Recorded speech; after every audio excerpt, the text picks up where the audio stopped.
bagaimana kabarnya? Semoga kalian semua baik-baik saja. Kembali lagi dengan saya Bray. Kali ini saya akan menceritakan film dengan judul Bagaimana alur ceritanya? Mari kita saksikan sampai selesai.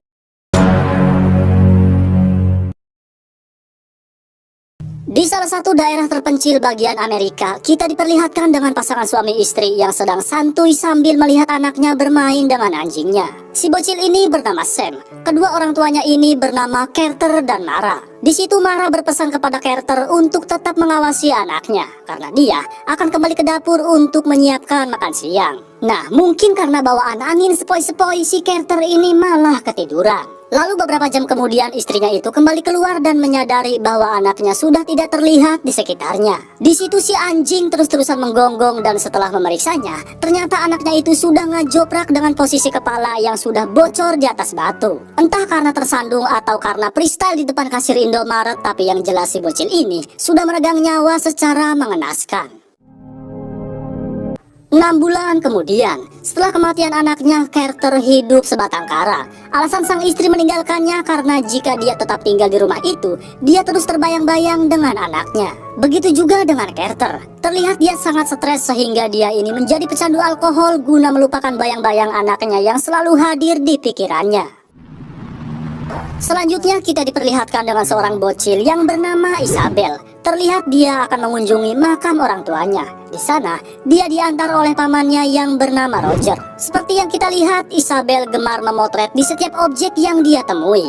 Bukan tanpa alasan karena kamera itu adalah satu-satunya barang peninggalan milik orang tuanya. Tak lama kemudian di tempat pemakaman itu, dia mendengar suara pendeta yang sedang membacakan apalah. Maaf saya nggak ngerti, takut salah paham.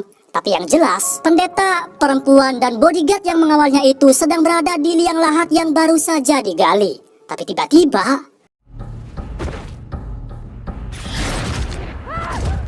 ya, datanglah pria bertopeng yang menembak pendeta dan bodyguardnya. Kemudian pria itu membuka topengnya dan mengatakan bahwa dia ini adalah seorang pembunuh bayaran yang ditugaskan untuk mencabut nyawanya. Dia ini bernama Sade. Seperti biasa, Isabel masih saja memotret apa yang dia lihat. Setelah menghabisi targetnya, Sade memasukkan mereka semua ke dalam liang lahat dan menguburnya secara bersamaan. Dan ketika sedang menimbun tanah, Roger bertanya kepadanya apakah dia melihat seorang bocil perempuan. Ya, tanpa belas kasihan, Sade pun langsung membantainya juga. Nah, karena Isabel sedang memegang kamera, Sade khawatir bahwa dia sudah memfoto aksi pembunuhannya itu. Karena panik, Isabel pun langsung lari untuk mencari pertolongan. Dari dalam rumahnya, Carter seperti mendengar suara teriakan minta tolong. Dan ketika menghampirinya, kakinya itu malah terkena tembak. Tak tinggal diam, Carter pun mengeluarkan shotgunnya yang dimana stok pelurunya itu hanya tersisa 2 selongsong saja. Dan ketika Sade akan naik ke arah tangga, dia pun harus terkena tembak. Carter kena tembak di bagian kakinya dan Sade tertembak di bagian perutnya.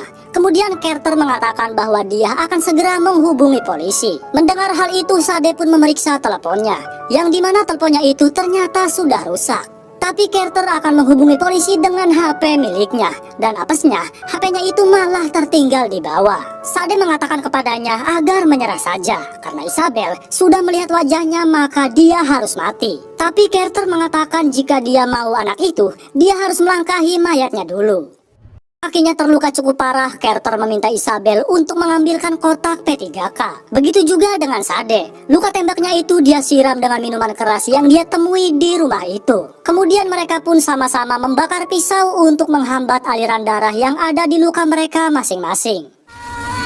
Setelah itu, Carter menyuruh Isabel untuk mengambilkan sebuah bohlam dan handuk di dalam kamar mandi. Nah, semua bohlam itu dia remukan dengan handuk kemudian menaburkannya ke arah tangga. Ya, tujuannya adalah jika Sade naik ke arah tangga, maka akan terdengar suara dari pecahan beling itu. Dan sekalipun Sade melepaskan sepatunya, ya otomatis pecahan beling itu akan melukai telapak kakinya.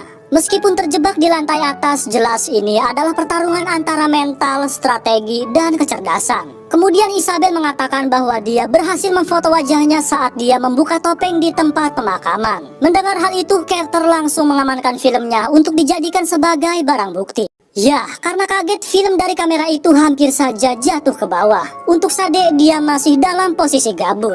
Dia membongkar semua barang-barang yang ada di rumahnya, lalu dia menemukan sebuah foto yang dimana si Carter ini dulunya adalah seorang tentara. Pantas saja, Carter cukup handal dalam strategi dan bertahan hidup. Untuk film itu, Carter masukkan ke dalam sebuah tabung dan plastik kedap air, lalu menyuruh Isabel untuk menyimpannya di dalam penampungan air kloset. Tujuannya adalah jika rumahnya terbakar, barang bukti itu akan aman di sana, sehingga dengan film itu polisi pasti akan segera menangkapnya.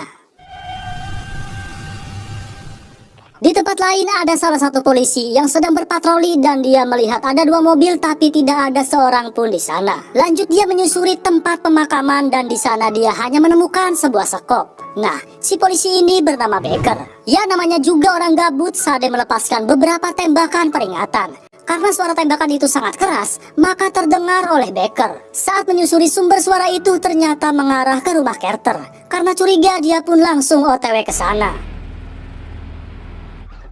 Setelah melihat ada polisi datang, Sade langsung siaga dengan pistol yang dia miliki. Dan untuk Carter, dia menyuruh Isabel untuk segera turun dan berlari sekencang-kencangnya. Karena Sade pasti sedang sibuk berurusan dengan polisi itu. Seperti biasa, Sade memakai topengnya. Dan ketika Baker mengetuk pintu, dia langsung menembak ke arahnya. Ya, saat dia sudah menembak Baker, Isabel malah turun tepat di samping jendela. Ya, otomatis dia auto panik. Dan ketika akan menembaknya, ternyata pelurunya sudah habis. Tahu Sade sedang memindahkan mobil polisi ke dalam gudang, Carter pun langsung keluar, kemudian dari atas dia mengarahkan senjata kepadanya. Carter menyuruhnya untuk menjatuhkan pistolnya, kemudian silahkan dia pergi dengan damai. Kalau tidak, dalam hitungan 5 detik Carter akan menembaknya. Tapi Sade tidak takut. Jika dia ingin menembaknya, silakan saja. Nah, di sini Carter kebingungan. Jika tembakannya meleset, maka tamatlah riwayat mereka berdua. Karena dia hanya mempunyai sisa 1 peluru saja. Jelas, ini adalah pilihan yang sangat sulit. Nah, dalam peperangan yang sangat menguras mental itu, Carter tidak mau mengambil resiko. Alhasil mereka berdua pun kembali terjebak di lantai atas. Untuk Baker, si polisi yang apes itu, dia harus diikat dengan kursi. Sade terus-terusan melakukan penekanan. Jika Isabel tidak turun, dia tak segan-segan akan menghabisinya. Sebagai pembuktian bahwa dia ini tidak main-main, Sade menyiksanya dengan cara mempalu jari tangannya. Meskipun demikian, Carter tetap tidak akan menyerahkan Isabel. Ya, karena kita tahu bahwa beberapa bulan yang lalu dia pernah kehilangan seorang bocil. Lebih tepatnya yaitu anaknya. Jadi si Carter ini trauma dengan hal itu. Dia tidak mau kehilangan bocil untuk yang kedua kalinya karena kelalaiannya. Merasa tawanannya itu sudah tidak berguna, Sade pun langsung membantainya saat itu juga. Nah, setelah melihat Baker dalam keadaan yang sudah tidak bernyawa, sepertinya di sini Carter langsung kena mental. Lalu dia menyadari di bawah sana sudah tidak ada suaranya lagi. Nah, karena penasaran dia itu sudah mati kehabisan darah atau memang dia sudah pergi, Carter menyuruh Isabel untuk bersembunyi di dalam kamar mandi. Karena dia akan turun ke bawah untuk memeriksa keadaan. Setelah memeriksanya, ternyata tidak ada siapa-siapa. Tapi Carter menemukan sepatunya yang sudah tergeletak. Dan benar saja, ternyata Sade naik ke atas menggunakan tangga. Dan ketika dia akan mendekat ke arah kamar mandi, tiba-tiba... Ya, karena kaget, dia pun menginjak serpihan kaca dan tergelincir jatuh ke bawah. Dan untuk kakinya itu terlihat dia terluka cukup parah. Nah, karena sudah kehabisan kesabaran, Sade memutuskan untuk membakar mereka hidup-hidup dengan rumahnya. Dan ketika akan melakukannya, dia malah berubah pikiran. Hari mulai gelap dan listrik rumah pun hampir lobet. Karena genset yang ada di rumahnya itu belum diisi bahan bakar. Lalu tak lama kemudian datanglah mobil yang berhenti di rumah itu. Dan seperti biasa, Sade memakai topeng kemudian dia langsung menghampirinya. Ya, ternyata orang yang datang itu adalah Mara, istrinya. Sade memanfaatkan HP-nya untuk mengabarinya bahwa Carter sedang sakit parah. Karena khawatir dan tidak tahu apa-apa, Mara pun datang ke rumah, tapi ternyata dia dijebak hanya untuk dijadikan sebagai tawanan. Jika dia dan si bocil tidak turun ke bawah, Sade tak segan-segan akan membuatnya bernasib sama dengan polisi itu. Jelas, ini adalah pilihan yang sangat sulit untuknya. Tapi Carter memberanikan diri untuk turun ke bawah. Dia menyuruh Isabel untuk tetap membidik ke arah tangga. Hanya bermodalkan pisau lipat, akhirnya dia turun juga. Kemudian Carter mengatakan kepadanya jika dia ingin Isabel, silakan dia naik ke atas lalu lepaskan istrinya. Nah, karena si Carter ini terlalu banyak bacot, Sade membuka topengnya kemudian dia menembak kakinya sebagai peringatan. Sade bersikeras meminta si bocil untuk segera turun. Kalau tidak, mereka berdua akan mati konyol. Tapi Carter memintanya agar dia tetap di atas saja. Ya namanya bocil, dia malah turun ke bawah. Dan ketika listrik mulai kedap-kedip, tiba-tiba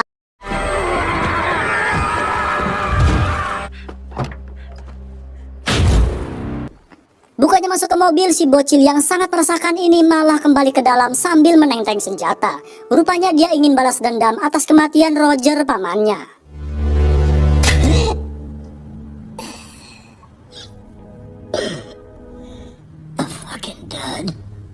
Ya, ternyata senjata yang dia bawa itu berisi peluru hampa. Dan ketika Sade akan membunuhnya, dia malah keburu mati sendiri. Tamat. Seperti biasa, untuk endingnya boleh kalian tulis sendiri di kolom komentar.